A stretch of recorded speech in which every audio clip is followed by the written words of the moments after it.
Well, we're trying a new microphone today, so we'll see how we get on. Now, it's a very long introduction,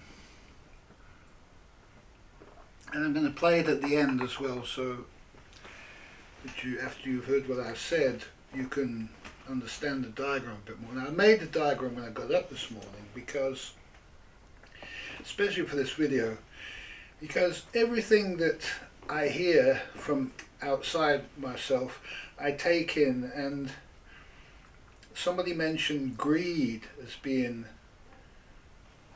the problem. Yeah, it would be nice if we could do this, but greed, yeah, the greedy people. And so I meditated on this morning when I woke up, and I thought about it, and I realized that this was a very important part of the word that I coined to name the society that we live in, and this word is a greed cult. Now, we all know what the word greed is. Okay, it's wanting more than your fair share. Yeah, and a cult is something which is artificially made.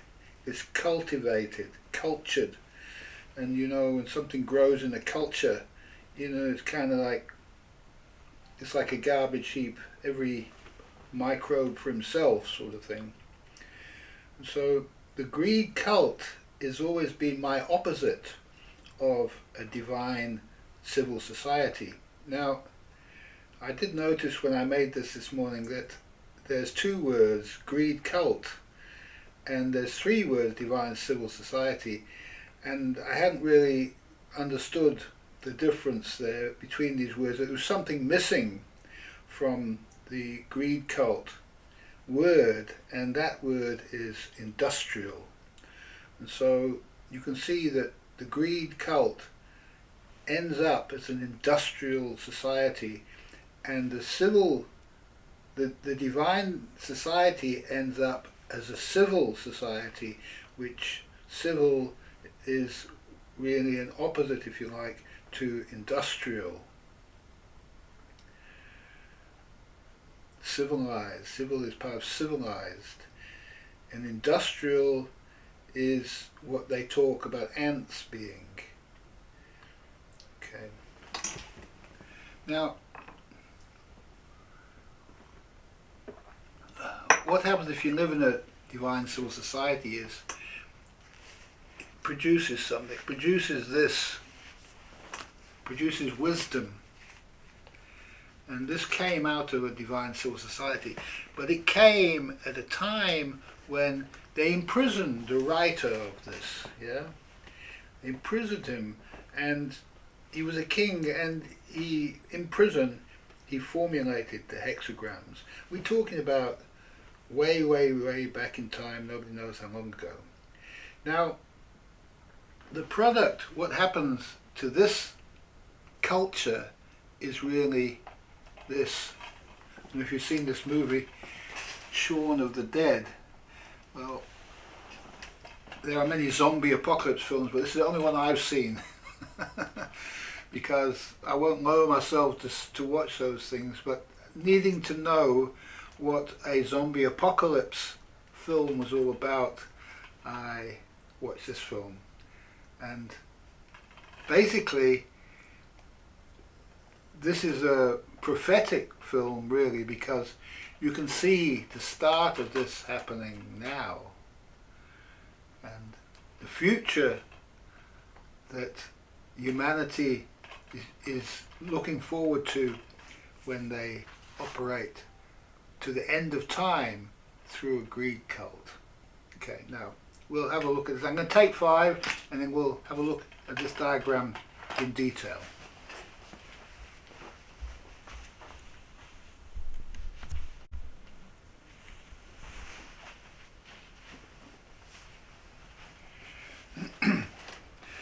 Well, I don't think I've ever spoken about the song Where's the Door, which is the song that starts some of these videos. And it's most appropriate for this video because you can see there is no door.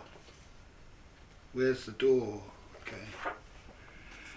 There's no door. And I wrote this song because I realized very fundamentally that there's no door to knock on. Now, if you have wisdom, for example, if you produced a book such as this and you wanted to take it to somewhere to give it to the people and for it to be looked after as the highest fruit of humanity, okay? Or a book like this, okay? What would you do with it? Now, a very great man, the greatest of the Greeks, Heraclitus, had this problem because he lived at a time like this that we live in. And he could take his book to the library at Delphi, possibly. Don't know exactly where, probably. And so that's what he did. He took his book and he gave it to the librarian at the library. And he walked away because his job was done. His job is to make the book. His job is not to promote the book. His job is not to try to sell the book. He cannot do that because that's not his job. His job is finished when he writes the book. Okay. Now,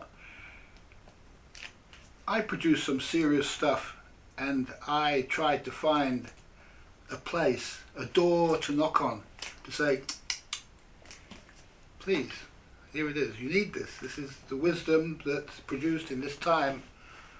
You need it. And you'll see that in a greed cult, there's no door, okay? If you live in a divine civil society, you could take it to the philosophy guild, the guild of philosophers, which will be at the library, and they would accept your book as your masterwork. You know. You cannot do that. I already tried that. I tried that in Bremen. When I took my name, Adam of Bremen, in Bremen I wrote my masterwork. And I put it in a cafe on display for a month, and it was there intended that the people of Bremen would be allowed to could come and look at it and pass comment on it if they wanted to, and it was there. That was the only place I could take it. I tried to take it to the university. I couldn't even get through. I couldn't find a phone number even to actually contact anybody or get any further. There was no door to knock on, you understand. And so this is a problem. There is no door. And they've purposefully closed all avenues. If you wanted to contact a well-known person and you sent them an email, you wouldn't get a reply. You just wouldn't get a reply. There's no door to knock on. They don't answer their mail, okay? And so, having got to this point, the society's finished, really. You can't have a mailbox and not answer your mail. It's possible to do that. And so it's what people want. They want to be able to do that. They want to be able to do what they like, take what they like, take too much, and not even respond to their mail. Now, I'm laughing at this because I think it's, quite frankly, it's amusing that people put up with this thing at all. I walked out of it years and years ago, years and years and years ago. And I gave up computers, I gave up everything. And then I had to come back to them because in the end, there was no door to knock on. All my stuff was handwritten with a paintbrush. And in the end, the only way to keep it and preserve it and get it to humanity was to photograph it, and I needed to obtain computers again and the digital environment. I had to subject myself to all that sort of stuff. not because I wanted to, but because there was no other way. Okay, now, there is a door into divine civil society, and there's a door into the greed cult. And the door is controlled by nature. You either find yourself in a greed cult or in a divine civil society, depending upon these lines here, okay? And so, to move through from the doorway, from the greed cult into a divine civil society, to move that way, you need to conduct your affairs with fair play and equality for all, giving equal opportunity to all around you. Okay. Fair play and equal opportunity is what will get you into the divine civil society. You just find yourself there with other people with those similar things. And if you're a divine civil society and you start cheating or taking too much, more than your fair share, you're going to find yourself in the greed cult. It's that simple. That's how the laws of nature work. They've created these two places, and they are physical places, actual places. This, inside this house, is a divine civil society. Outside, in this group of people living here, it's a divine civil society. If you go to Hereford, you'll find yourself in the greed cult. Here, it's not so much like that. If you go to the shops here, it's a divine, nobody's competing one with the other. There's one vegetable shop. There's one or two. There's one second-hand shop. Maybe there's two. And there's a few charity shops. And they all work together. There's two supermarkets, one small one in town, one a big one, and they're both called the Cooperative. There's no Tesco here or anything like that. Okay, so, and you'll notice that you end up in two different personalities. You've got the meek and the powerful. And you know, a very great man once said, the meek will inherit the earth. Not this stuff, okay?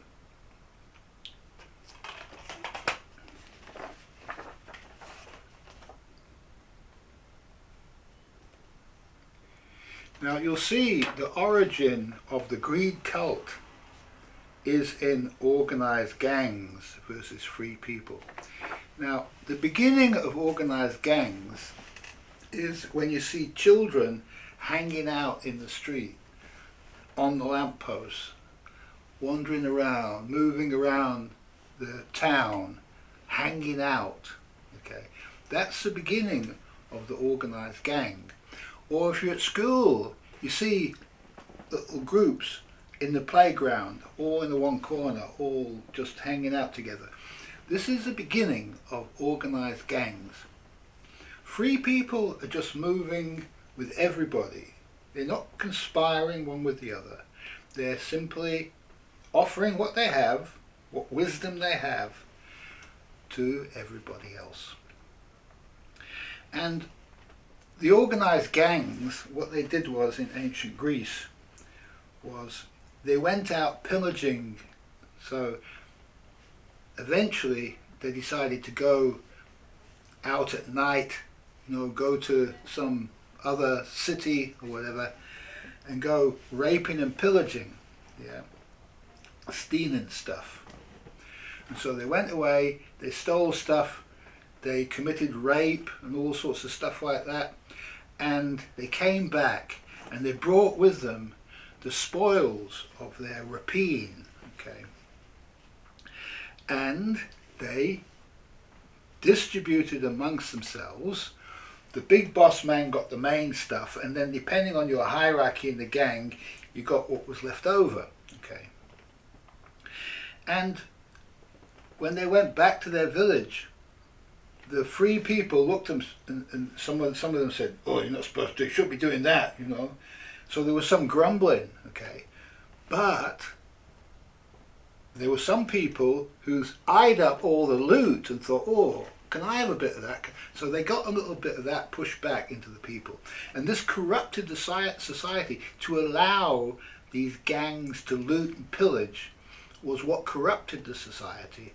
And eventually it produced the concept of money, and all of the cities that adopted money, because there was no money in the original city-states of Greece, they were divine civil societies.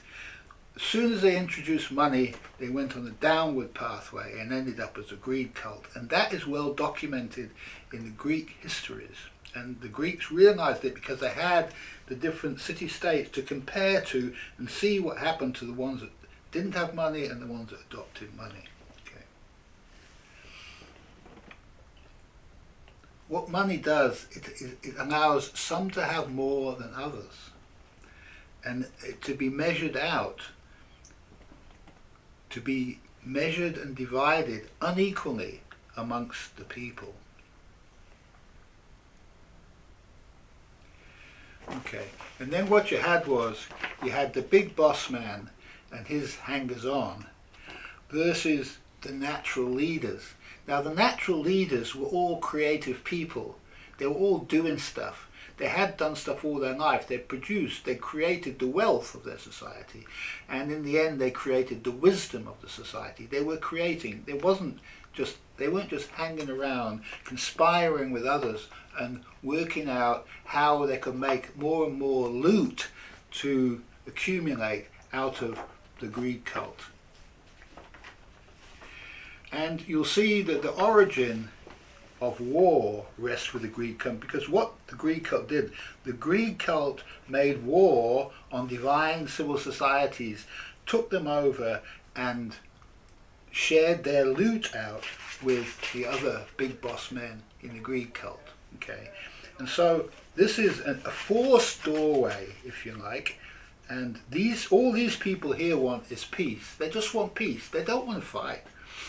And so, because these greed cult accumulates objects and possessions, weapons and stuff like that, they end up being more advanced in weaponry than the divine civil societies. So there needs to be some way for the planet, if you like, to protect divine civil societies from the ravages of those greed cults that would wish to enslave them and steal their resources, basically.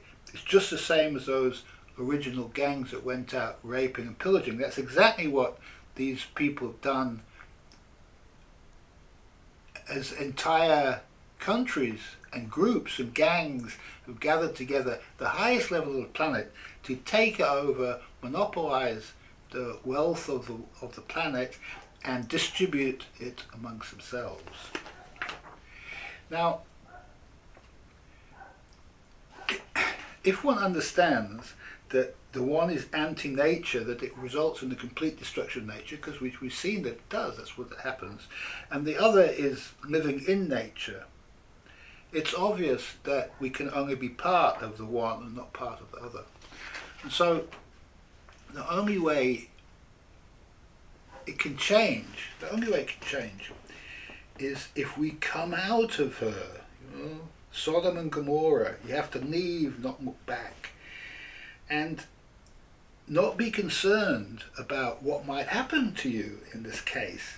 Because what's happening to you already in here is so bad. For you to be part of something which is anti-nature is so bad that all it will produce in you is this in the end. Dog is barking. I will help you note where the dog barks in this video. And if you leave the greed cult, you will find yourself in the place where you belong, and you will be taken to the best of the evolving divine civil society. Now this will be corrupted by elements of the greed cult. It's not allowed that man just have a divine civil society and does nothing. Man's job is to protect that divine civil society, to make sure that cheating cheating and taking too much, that those two elements are kept in check. And sure, nature will throw these elements out, but there's no need for nature to throw them out into a greed cult if they can be disciplined by the members of the divine civil society not to cheat, not to take too much, and to understand the ramifications of doing that. At the moment, people think that if you cheat and take too much, you end up rich. No, you don't. You end up unhappy. You end up miserable. You end up as all sorts of weird stuff happens to you that I'm not going to talk about. You know, the people who have fallen know what that stuff is. You don't want to find out what this stuff is. You want to stay in the divine civil society. You need to leave the greed cult. If you're living and working in the greed cult, you need to leave. That's all it is. It's not a matter of, you don't have to make war at it. You don't fight with it or try to. You can't teach it. Where a greed cult is a place where these elements that were corrupt in the divine civil society completely took over and dominated and turned the whole society upside down. You can see it's upside down. It's an upside down. This is a pyramid, and this is an upside down pyramid. You understand? This diagram is mathematics. It's mathematics, and it's very important to study this, realize what you're looking at, realize the mathematics of it, and then you won't do it anymore. The temptation is just to stay with the status quo, but you're not your divine partner. You're not happy. None of you are happy. You can't be happy if you haven't escaped the greed cult. It won't make you happy. Okay? That's enough. I'll play the diagram again and the music and study it. Check my mathematics. Make sure my mathematics is correct. I wouldn't want to tell you the wrong thing that wasn't scientific now, okay?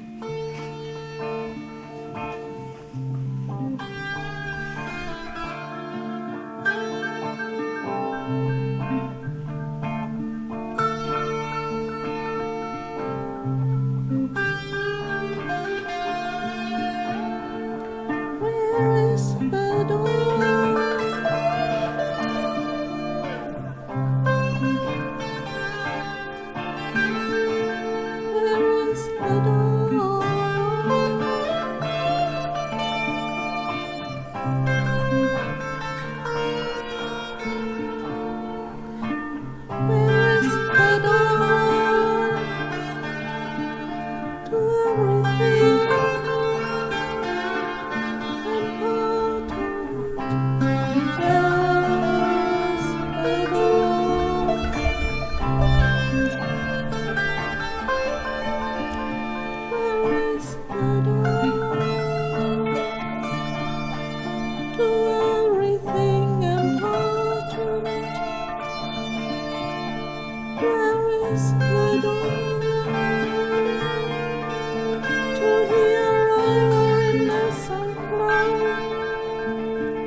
Vital human life.